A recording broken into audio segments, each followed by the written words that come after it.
And a flash flood watch has been issued for some parishes due to a trough that is affecting the island.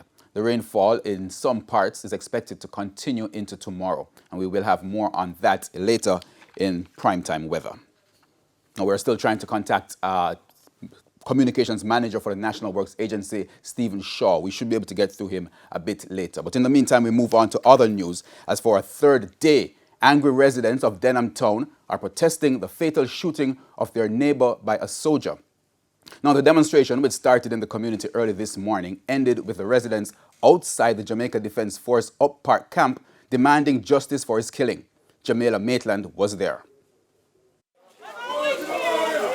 Armed with placards that bore their pain, dozens of Denham town residents dressed in white took to the streets for a third day to voice their anger over the fatal shooting of 32-year-old Oreen Glenn. The residents hurled abuse at members of the Jamaica Defence Force, who they say are responsible for his death.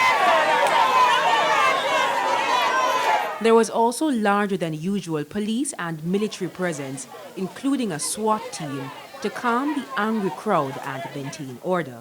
The burnt-out car behind me represents the state of unrest in sections of Denham town following the murder of a resident on Saturday night. Now, soldiers are also heavily guarding the intersection to prevent residents from reblocking the streets. Video of the incident showed an altercation between the resident and soldiers. The man was hauled away, but according to eyewitnesses, the soldiers followed him to his yard where he was shot. 5 explosions were heard on the footage provided to our news center.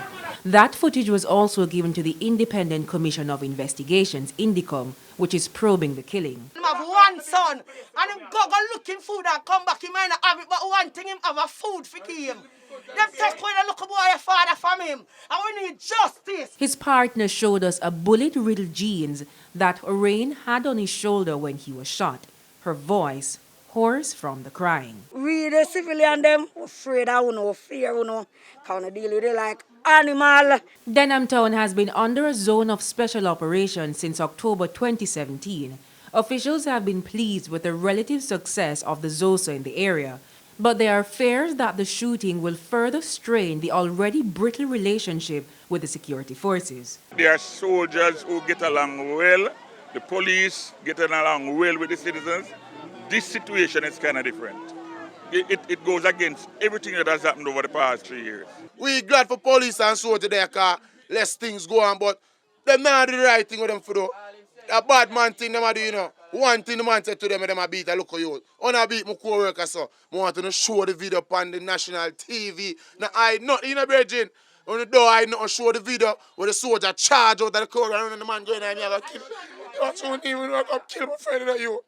You don't even know that be a foolish I go and boy you know. Up a camp where I go on the done you know. We want justice! And so they did. The protesters gathered at the Jamaica Defence Force headquarters at Upper Camp to continue their protest under the watchful guard of the police and soldiers.